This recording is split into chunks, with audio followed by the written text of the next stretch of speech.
Hello and welcome to Vienna. Today we're attending the United Nations Development Organization conference in Vienna.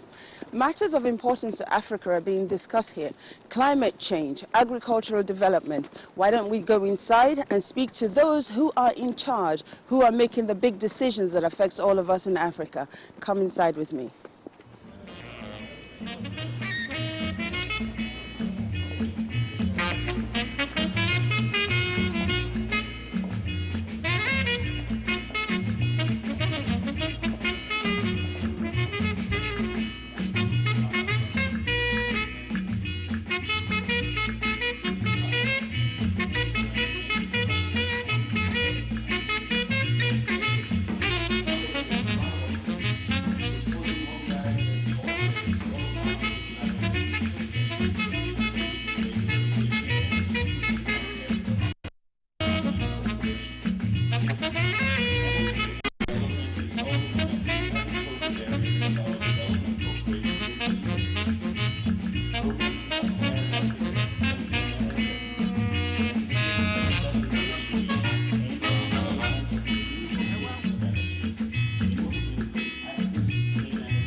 Welcome.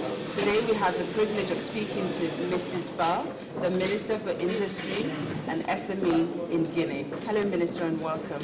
Hello, thank you. Thank you so much for giving us your time today. I know it's been very busy at the conference. How are you finding it? Well, it's pretty interesting because each time you go to conferences hosted by UNIDO, you learn a lot. You go back home with excellent thoughts, and then it is my turn to go back and try to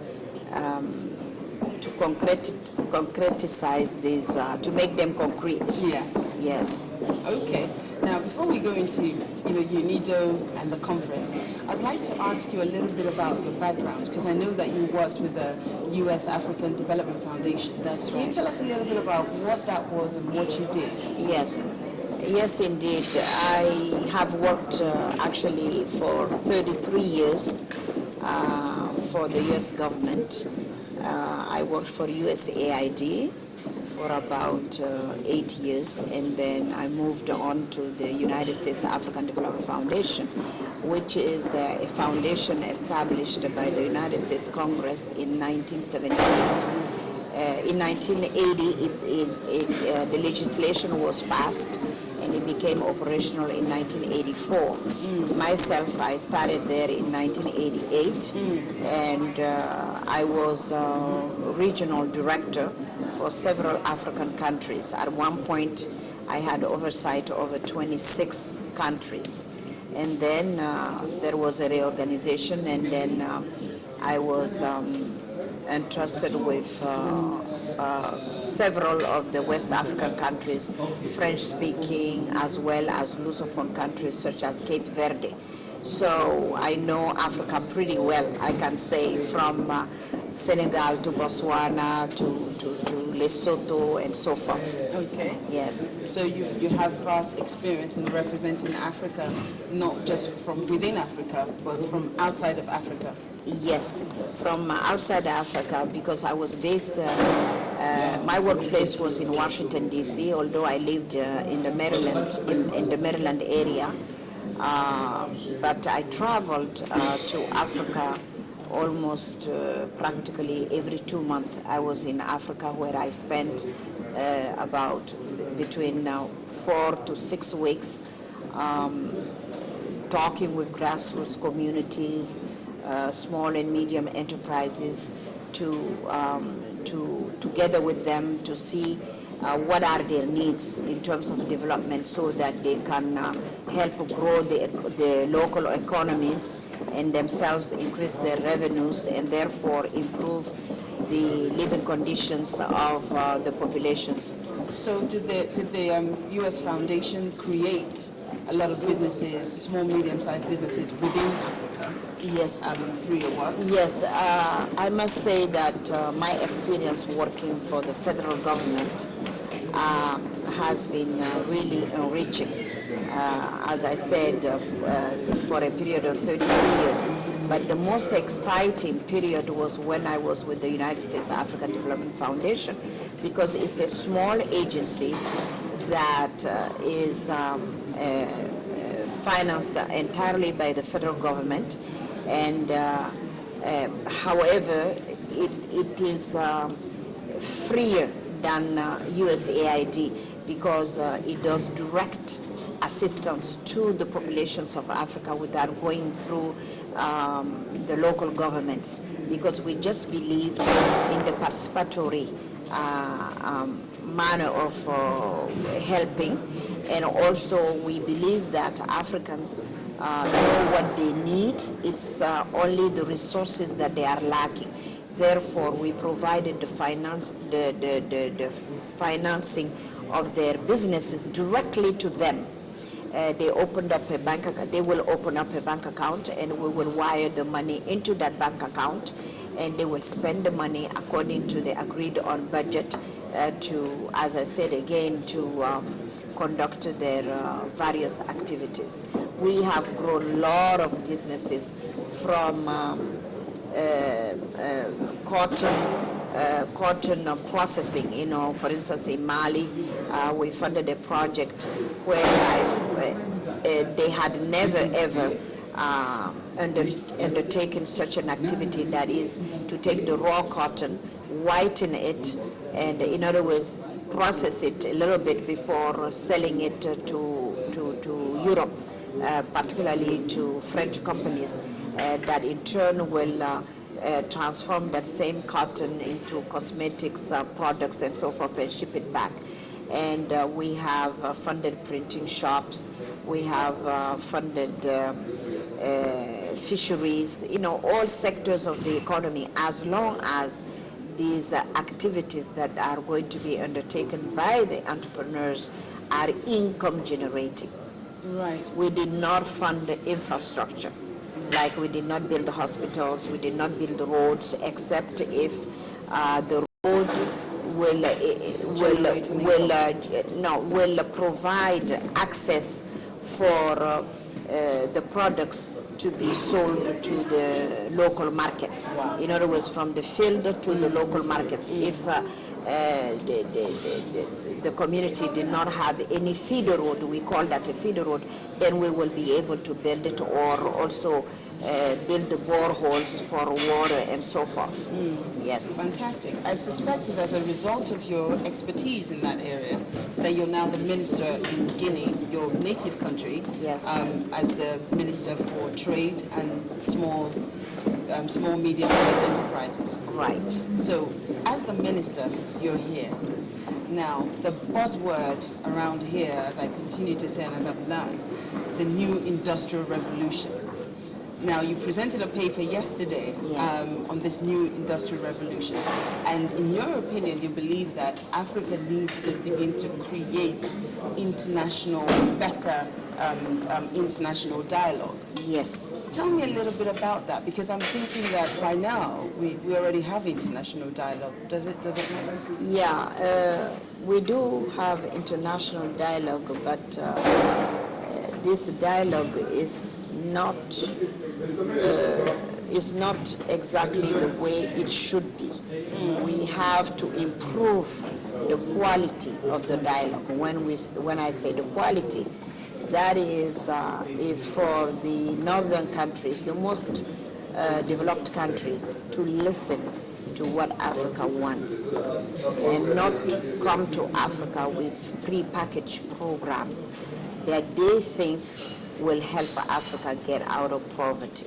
I think it's for them to bring their new technologies that they have developed, their know-how in other areas, to come to Africa, sit around the table with African governments and private sector together, and say, hey, look, this is what I have, what do you think about it?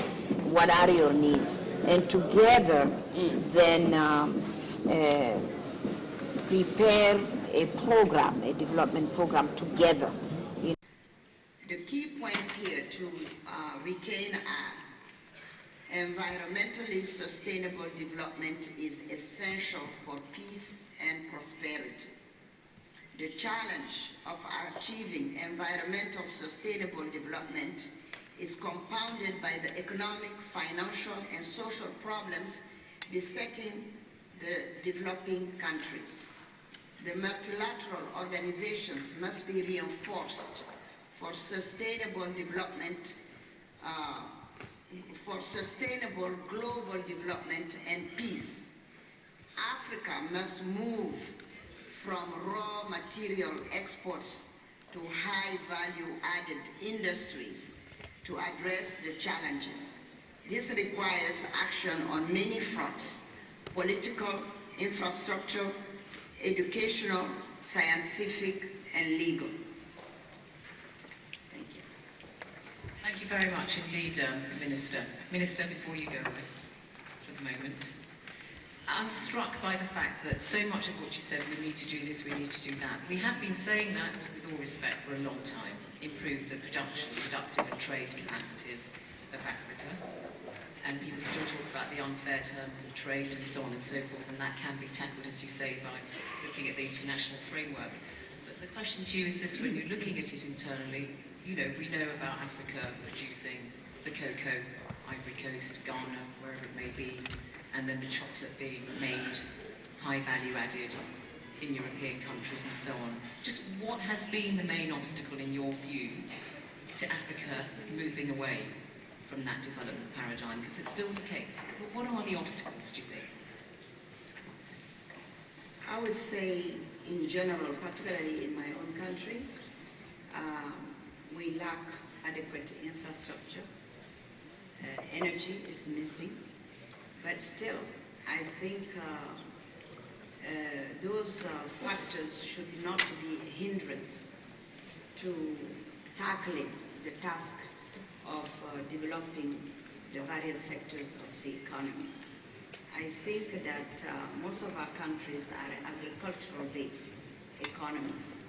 We need the technologies from the north, the studies that have been made, a true exchange between our countries within, first of all, the South-South, and also with the international organizations as well as the donors, because I think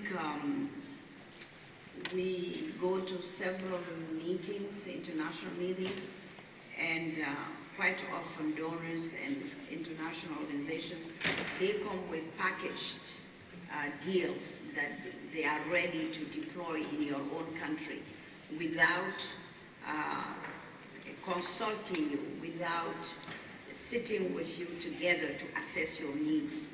And I think unless you empower the nationals in assessing their needs, knowing exactly what they want, you will never make development sustainable. All right, just very quickly. So you're putting the ball in the court of external players, are you? I'll say yes. You would say yes, because you know there are those who say to you, look at Africa, many African nations are experiencing quite high rates of economic growth. I don't know, Rwanda, 8.9% for instance, and Angola, obviously big oil producer and so on, and people are saying, look also at the problems within countries and how equitable the distribution is of wealth within countries. Do you think that African leaders, and I count you amongst them, are alive enough to that? To our own share. Bad governance quite often leads to injustice. In other words, within the country itself, you must consult the grassroots population. You have to involve them in the decision-making process internally. Definitely that needs to happen. And also, you know, we have all types of issues. We have ethnic issues, we have regional issues whereby you have some regions that are more endowed with natural resources, like in my own country, you have areas where you have a lot of bauxite, you have gold and so forth, and the mining sectors favor more those inhabitants who are based in those regions. So our role as the government is to make sure that training and technical skills and financial resources are well spread throughout the regions, not only one particular region. Okay, well, they are issues I'm sure that we will come back to. Well, in their healthcare, building schools, making sure that agriculture, which should be the backbone of the economy, should be highly developed by providing to the farmers the implements that they need, the farming inputs that they need so that they can produce. So it has been a mismanagement, but I can say today I am very happy that our new government, which is, I don't know if you know about this, is since Guinea has been Guinea, since we got our independence in 1958, it is the only government that has been elected democratically, the only president, that is Professor Alpha Condé. He is well educated. It's the first time we have somebody. He's a lawyer by training, well read, has a lot of good relationship around Africa and the world. Therefore, he has a very open mind, and he knows that the people need to be helped, and to be helped through their riches. That is to develop those resources, so that we can increase our revenues, therefore our living conditions. And our government just finished renegotiating, actually revising, that is the right term, the mining code. Okay. Whereby the terms of this new mining code is really a win-win code for Guinea as well as for those who mining companies that are interested. Okay. I think it is just this manner because in the code, for instance, we are saying that after a certain number of years, I believe 5 years, if you are mining bauxite, you must transform a certain percentage of the bauxite right in Guinea, so that it will have some value added, and it will create jobs, and the infrastructure will also belong to Guinea. Right. So then, does that mean, because one of the things that's plaguing Africa, with all the resources that most of the countries in Africa has, one of the things that plagues us is a lack of industries. That's right. So does that mean now, from what you've just said, yes, that Guinea is going to begin to build industries? Absolutely. That can now carry forth, generating employment for Guinea, for people yes, of Guinea? Yes. What are the plans on that? Yes, we in the mining sector area, the fact that our mining code states that any mining company must process a portion of the goods that it will extract from the country by constructing a plant, a processing plant that is already the expansion of the industry. Okay, so that is that. Apart from that, we are going to develop other small size industries as well as big ones, especially in the manufacturing and food sector. Okay. Manufacturing and food sector. Excellent. Right. Now, let's come back to you, Lida. Yes. Here in UNIDO, the industrial revolution that is being propagated here, and also the talk of the paradigm shift. Yes. As the minister who has come to represent Guinea here today, tell us what are you going to take from this to help the Guinea economy? Yeah, I must say I'm very happy to have been invited here by the managing director, Mr. Kande Yunkela, and I have learned a lot. And what in Guinea we will do definitely is to ensure that we keep the dialogue going on with organizations, development organizations, donors through UNIDO. Through UNIDO, I insist because it is very important that we all LDCs, that we try to structure better the dialogue instead of letting donors and development organizations decide when they go to X country and what they're going to do in X country, especially when it has to do with industrialization. I think we have to look up to UNIDO to help us structure the dialogue so that the triangular dialogue so that it can go on. And in Guinea, for instance, what we will do immediately is to, through UNIDO, is to get the roster of organizations that have excelled in a certain area, for instance, food processing, manufacturing, in all types of sectors, to get that roster and then ask them to serve as an intermediary so that we can sign MOUs, memoranda or understanding with these organizations to see how they can provide us technical assistance and also financial assistance. Excellent. Very quickly, because my time is up. Okay. Very last question, and I have to be quick on this. Yes. Are you going to also take some of the agro business that UNIDO is talking about? Would that be implemented? Because you talk about food processing. Yes, absolutely, absolutely. We are following on the Istanbul Program of Action. Okay. Right, the 3 ADI.